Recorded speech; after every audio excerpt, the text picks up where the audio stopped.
Hi, this is Seymour Rocks from Down Under, and I'm just grabbing this very brief opportunity to connect with Guy McPherson before he disappears back into Belize, into the jungle. So nice to talk to you, Guy. Anyway, Likewise, it's always a pleasure, sir. yeah, we haven't got long, so we'll cut straight to the chase, eh? um, Yeah, and that is the chase. Actually, we haven't got long. yes, right. That was a bit of So a Freudian that slip was or quick. whatever they call That it. was quick, wasn't it? Yeah, so no, I mean, I sort of watching what's happening in the Arctic, and it's. I think you described it in a message to me as surreal, and that I couldn't put it any better than that. So I'm just wondering, kind of, what your perspectives are from coming. I mean, Well, there's been masses of news in the last week or two. it's interesting. I put out that short video, an Age of Extinction clip, a few months ago, at least 2 months ago, and I said this is probably it, and then I expanded on it with a subsequent video clip in which I explained in further detail. And I thought then, and I think now, that American empire is about to reach its overdue end, Yes. and that will happen within the next 2 months. And everything I see going on in the financial markets reinforces that idea. And what's going on in the Arctic suggests that even if we don't have an ice-free Arctic, we may very well have an ice-free East Siberian Arctic Yes. shelf, which is where Shakova and colleagues have been working for these many years, and so her statement about a 50 gigaton burst of methane coming into play might well manifest itself this year because of a lack of ice in that particular region. Yeah. All of that indicates to me that we don't have long, and I'm.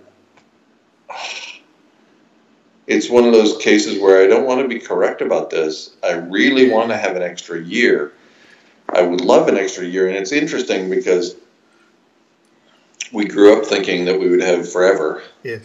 Or that at least we would live to be the age of 80, and we would die old and in poor health and fairly miserable, or so it seemed to me. And now I'm pining, I'm wishing, I'm hoping, and I never hope for another year. Yeah. Because from this perspective, a year seems like a long time. It's not like when we were kids, and a year was the blink of an eye, and we thought we'd live to be the age of 90. Yeah. Now I'll take a year, man. A year would be totally awesome. Yeah. Well, I can say from my own experience, I mean, I've been at this kind of, for much longer, but this iteration is for almost 7 years, and during that time, I've been chronicling the whole thing, and it's always, it's never seemed quite real in the sense that it has just in the last few weeks. It's really got to me, emotionally, into like a kick in the guts, and which is strange, really.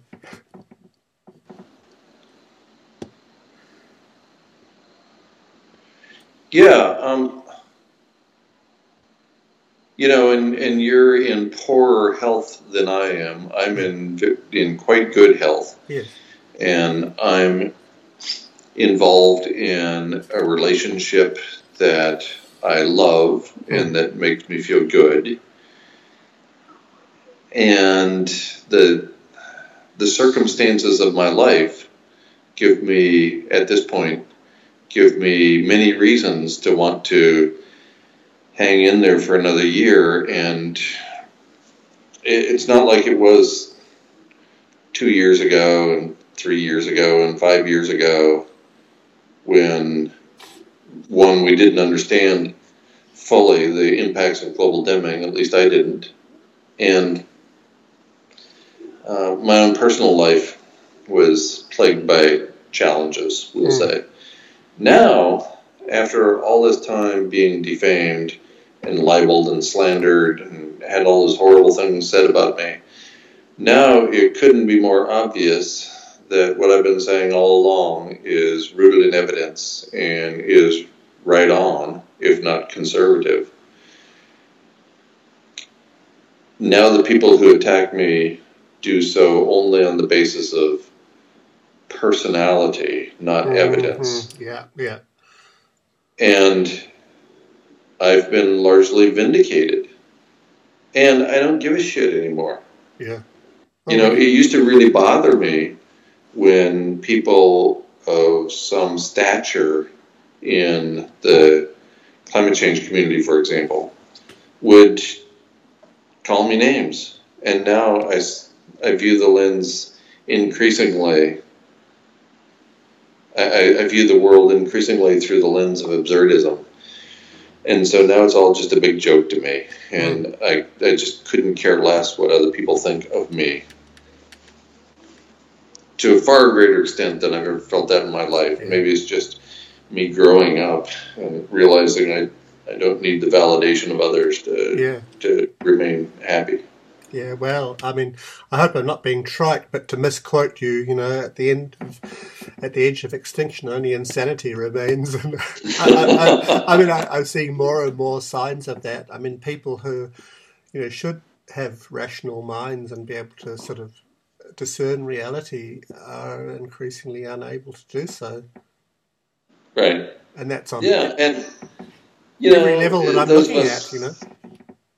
Those of us who have been following the collapse literature for years knew, at least in general terms, what was coming. You know, when Argentina experienced its great fall, when the Soviet Union collapsed in a short period of time, and the list goes on, there's all kinds of indications that people go crazy or crazier. And people act in unexpected ways. And people would do horrible things to people for $1 or $6. And so I guess it shouldn't come as a big surprise. I can't imagine what it would be like now if you only within the last week discovered anything about economic collapse or abrupt climate change or the notion of human extinction. Which is quite on the cards, really, isn't it? I mean, the way it's suppressed. Right. I mean, I can't even imagine what it would be like if I just discovered those ideas and they were rooted in evidence and I go, oh, just last week. I wouldn't even know where to begin. And I've had many, many years now to process this information. It makes me a lot more sedate than I otherwise would be. Yeah, just had something come to mind. It's this Soviet-era joke, which I often quote.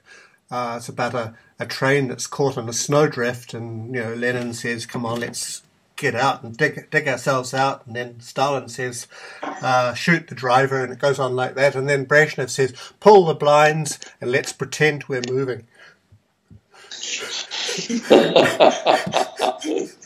That's about where we're at, I think. Yeah. Yeah, that's good. Yeah.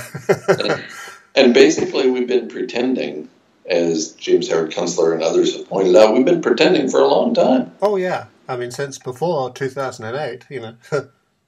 Yeah, absolutely. And fake it till you make it, I guess. We've been pretending so long, I don't think most people can distinguish pretending from reality. Yeah. And maybe that's the only reason the House of Cards remains intact. You know, if people weren't so easily fooled for such a long period of time, global dimming might have gotten us by now. Yeah.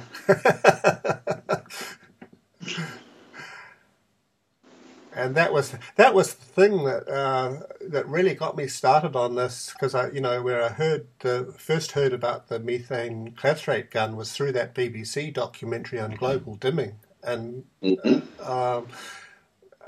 there's nothing in that documentary that, to my mind, that's been disproven. On the contrary. Right, and it's 13 years later. Yeah, That was 13 years later. 2005. Yeah. That's impressive. Yeah. Really. Yes. And now we know with as little as a 35% reduction in industrial activity, we'll get a 1 degree Celsius global average temperature rise. Yes. In a span of 6 weeks or so.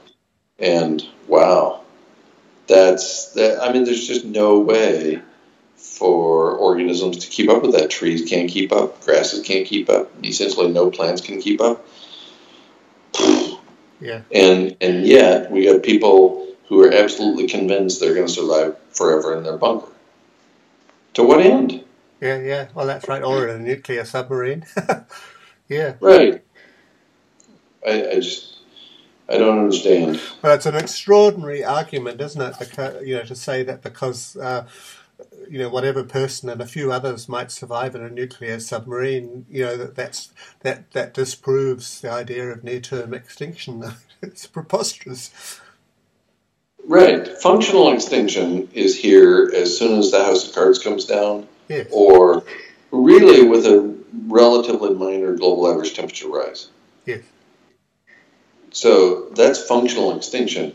What happens after that in light of a dead planet is pretty much beyond my concern. It wasn't for a long time. The mud hut was an exercise in attempting to live forever and demonstrate that one could have a relatively small footprint. Yeah. And that worked out swimmingly. Yeah. So, and I, of course, I'm still sort of focus on kind of local events, and something just came out from Australia. I mean, it looks to me, that outside of the Arctic, this coming your winter, that Australia is going to be the ground zero. With an El Nino coming on, they said they had a dry summer, a dry autumn, and a dry winter, and they're predicting worse.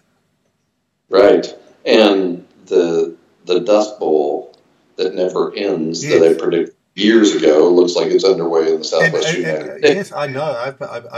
I've always remembered that what you said about that, and when I look at all the news stuff that's coming out. Colorado, Oklahoma, New Mexico, Texas, Kansas, there's a large area there that the soil moisture isn't looking good. But also they're sucking out the aquifer, aren't they? They're sucking out the aquifers everywhere. But, yeah. Oh, of course. Yeah, must go faster. That's the whole nature of the culture. Yeah. And here's breaking news for you. Headed back in a couple of days to Belize, where probably the House of Cards will come down while I'm there, so probably I'll die there. Yeah. And if not, I intend to move with Pauline back to Westchester County, New York, where she lived for 30 years. And I think I saw a notification come across the screen in the middle of our conversation here, and I think she is renting a house even as we speak. Right. Somewhere in Westchester County. So we will have, if the system holds long enough for her to sell the place in Belize, then we'll move back to this part of the world. I'm in Brooklyn today, but, and it's another example of me coming fully to grips with the fact that we're in the sixth mass extinction, and also the radical impact of global dimming. Yeah. Because whether I could live until we only have bacteria and microbes and fungi on the planet, along with me and 3 other human beings, is not a goal anymore. Yeah. I'm not interested. Yeah. Yeah, well, it's that old thing of looking reality straight in the eye, you know. Yeah. And And so it doesn't really matter.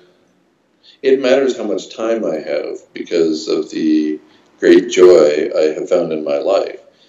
But it doesn't matter to me anymore whether that time is spent in Manhattan yeah, or in the wilds of the Belizean jungle. yeah, that's right.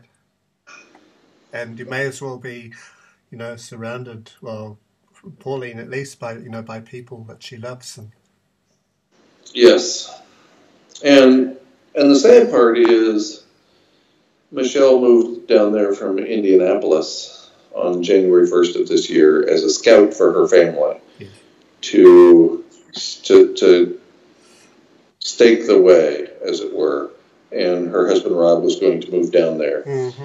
in the not too distant future after he got his youngest son and her youngest daughters through high school and college, respectively.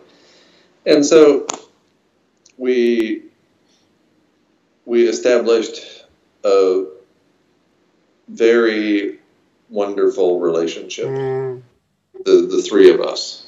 And now, of course, Michelle's going to go back to Indiana, and yeah, we're going to go to New York. And so it's yet another goodbye, another falling apart along the path. And that's too bad. yeah. Well, I think that we're going to see some more of that, but Oh, yeah. Oh, yeah. It is what it is. And, because of Pauline selling the property and because of mm, the enormous level of betrayal, Michelle doesn't want her family to move down there. So she's going back home pretty much mm, as soon as Pauline and I get back down there yeah, this within the next few days. right, So life goes on until it yeah. doesn't. Okay, Guy, I won't keep you too much longer. You've got Well, thanks for the chat. I appreciate it, Robin. yeah. Okay, I'll shut this off now.